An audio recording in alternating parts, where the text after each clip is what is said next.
The DC film universe is grim, gritty, and dark. Many goofy, wacky characters will never grace the silver screen, and if they do, you'll barely recognize them. Here are DC characters that Hollywood would never be able to get right. For decades, the general public saw Captain America as a laughable buffoon. Sure, comics fans always knew he was cooler than his reputation, but everyone else laughed at the flag costume, the earnest demeanor, and the patriotic platitudes. So it's no wonder that back in the ever-cynical 1990s, DC roundly mocked Steve Rogers by premiering a spoof hero named General Glory. This red, white, and blue-clad doofus was the embodiment of what non-fans think Captain America is. A ridiculously patriotic World War II soldier who worships America and gives lots of long, boring speeches. Believe it or not, this guy actually earned membership in the Justice League before dying of a heart attack, but he won't ever be in the movies. One big reason is that the Marvel Cinematic Universe has changed the public perception of Captain America in a big way. Fans have seen the MCU subverting Cap's doe-eyed, dogmatic stereotypes to show a rebellious and earnest hero willing to take down entire intelligence agencies if it means protecting people. Plus, the MCU's playful style has already lampooned Cap's sillier aspects. How many of you are ready to help me sock old Adolf on the job?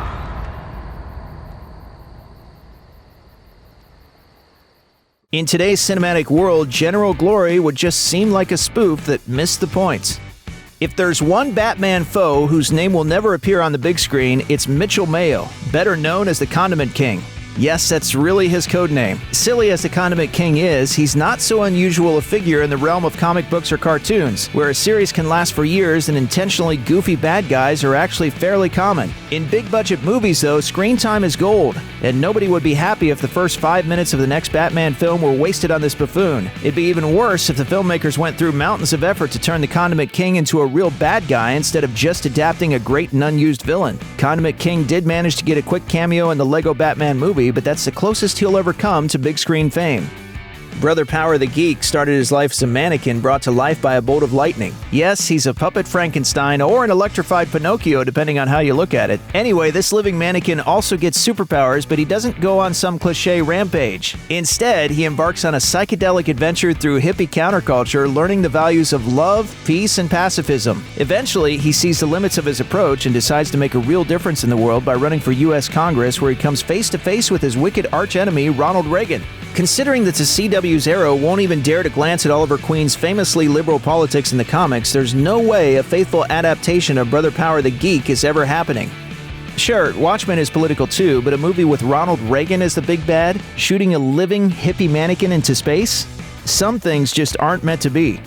You could write a history book on the complicated relationship between Stan Lee and Jack Kirby, the brilliant creative duo who brought so much of the Marvel Universe to life. For now, though, the key thing to understand is that by 1970, Kirby was tired of how Lee always took credit, so he packed up and went over to DC. If there was any doubt that Kirby carried a grudge against his former partner, the truth became crystal clear in Mr. Miracle number 6. In the issue, Kirby introduces a villainous braggart named Funky Flashman, who is clearly supposed to be a pastiche of Stan Lee. Not a lighthearted one either. Kirby's story essentially depicts Marvel Comics as a former slave plantation, while Funky is a deceptive, powerless crook whose livelihood depends on convincing others he's worth more than he really is. Yeah, Jack was bitter, that's for sure. For comic fans, the Kirby-Lee split is like the breaking up of the Beatles. While Marvel Comics came to life thanks to the efforts of both iconic creators, people will probably forever debate who was in the right regarding their splits. Funky Flashman was mean-spirited enough in the comics, but if introduced to film, especially after Stan Lee's death, the character would seem outright hostile.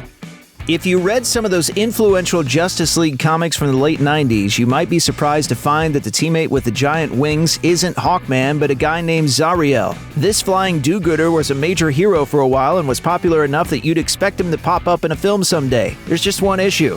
He's an angel.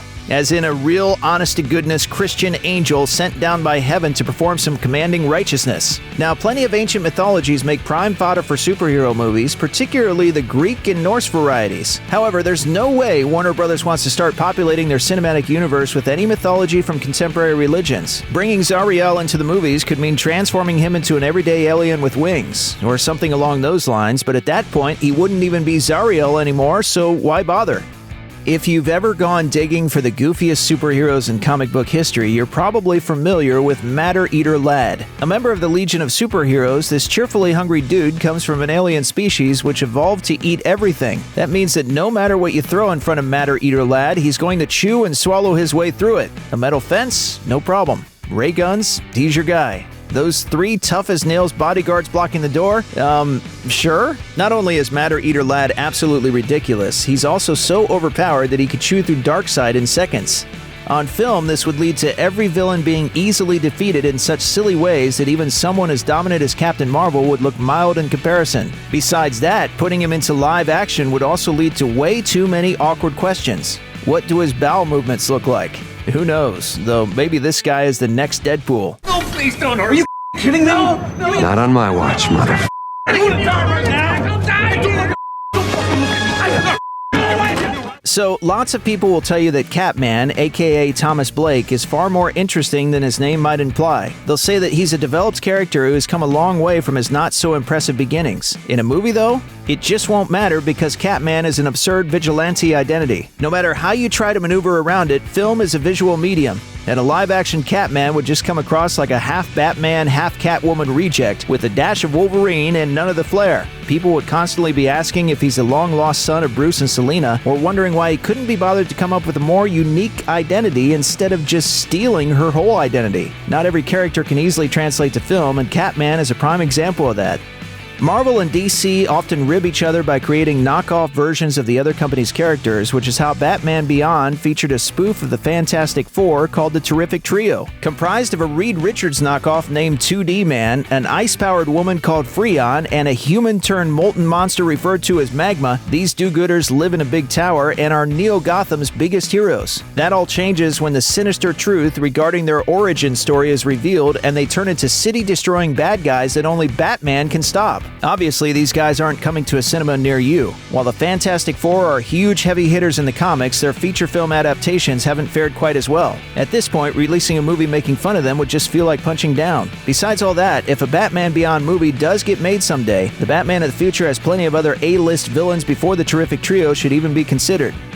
Superman's animal buddies with their little red capes are a lovely nugget of Silver Age silliness that has somehow managed to survive into the present day. Even today, everybody loves Crypto the Superdog. However, not so much affection remains for Supergirl's noble steed, Comet the Super-Horse. That's because this equine is a major creep. All through the years as Comet accompanied Supergirl into battle, the flying horse nursed a bizarre crush on her. To be fair, he was originally a centaur rather than a regular horse, but that doesn't make things much better. He's still thousands of years old. Even worse is that Comet's love for Kara apparently dated back to seeing her soon after she was born. The story only piles on the gross factor when he found a way to transform into a human whenever a comet passes close to Earth. During those moments, he's able to start a romantic relationship with Kara, but without revealing his true identity. So there you go. If you thought Comet was just a goofy, old-fashioned joke hero like Streaky the Super Cat, now you know that he's actually one of the ickiest DC characters ever. No wonder they haven't put him in the Supergirl TV show.